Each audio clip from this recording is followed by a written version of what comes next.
few years ago, I was traveling from here to the States, and right beside me was a passenger, a lady, and she was also on her way to the States. It's a long flight, so we began a conversation. So I asked her, hey, where are you going?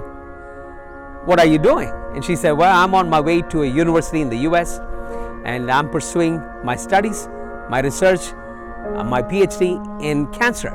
I said, oh. And she asked me, what do you do? And I said, well, I'm in the field of religion. She said, yeah, I'm religious too. In fact, I believe in God. And she said, I believe all gods are one. When she said all gods are one, it made me say, really? And I asked her, you do studies in cancer. Isn't all cancer one? She said, no. There are different types of cancer.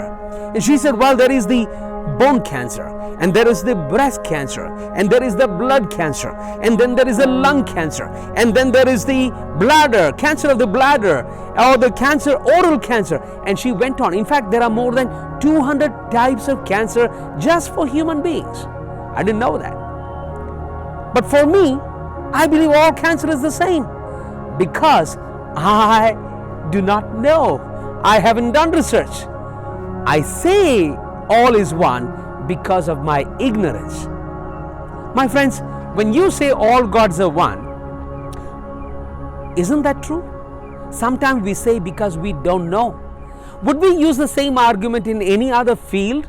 Let's say we use that in the field of medicine. Let's say I believe all medicine is one. And if my child is sick, I go to the store and I buy some medicine, allopathic medicine, and then I buy a little bit of Ayurvedic medicine. Then I get some homeopathic medicine and I mix all of them together and give it to my child. Would you do that? That would be dangerous. That would be crazy. You wouldn't do something like that. And you and I know all medicine is not the same. You know, recently we saw the debate between President Donald Trump and Vice President Joe Biden. That was a pretty nasty debate. They were very furious. They were very upset. They were very passionate. They went on interrupting and debating.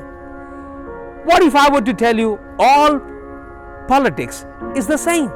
All political parties are the same, whether it's Democrats or Republicans. What if I were to tell you it is all the same?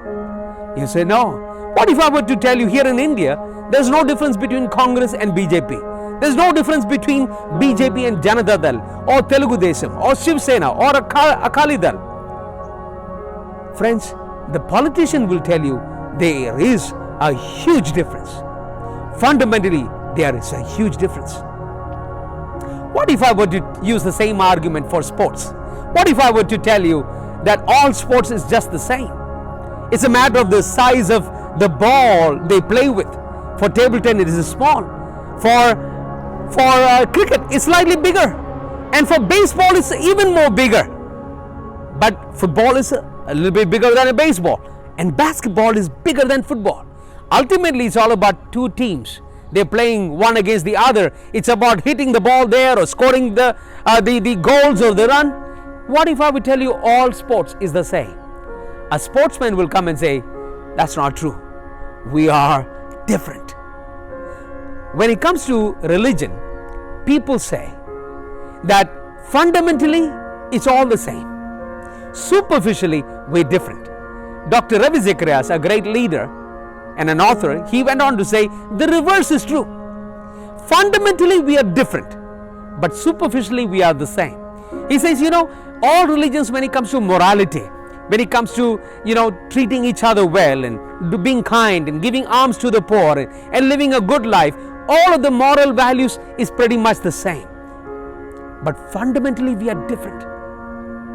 Islam is different from Hinduism. Hinduism is different from Christianity. Christianity is different from Buddhism. Islam believes in monotheism. Hinduism believes in pantheism. We believe all gods are one. Christianity, they believe in the triune God. There is fundamental difference in all the religion. And because we do not know, we kind of say all gods are one. But somebody clarified this. There is somebody who came from heaven to clarify that. And his name is Jesus Christ. He left heaven, came to our world. He took the form of a human being. He lived among us. 2000 years ago, he lived in Israel. He was born in Bethlehem. He lived near the Sea of Galilee in a place called Nazareth, and he showed what God is like. He lived a sinless life. He could heal people. He could forgive people. He could raise the dead. He could open blind eyes. Evil spirits would flee from him. He could walk on water. And he said something. He said, I am the way, the truth, and the life. No man comes to the Father. It's talking about heaven. Except through me. He was saying the way to God, the way to heaven is not through religion. It's through a person, and his name is Jesus Christ. You know, you can say, well, that's very exclusive. How can he make such a radical statement? Well, he made another statement. He said, I'm going to give my life, and on the third day, I will come back. Now, that was pretty radical. Nobody can say, I give my life and come back the third day. But friends, he did. He was killed, and on the third day, he rose again from the dead. If that statement was true, you can certainly believe this statement was true too. Is true too. He is the way, the truth, and the life. Now I want to ask you, are all gods one? Is all religions the same? Do all roads lead to Rome? It's time for us to think through. We don't want to come to a conclusion because of our ignorance. Think about it.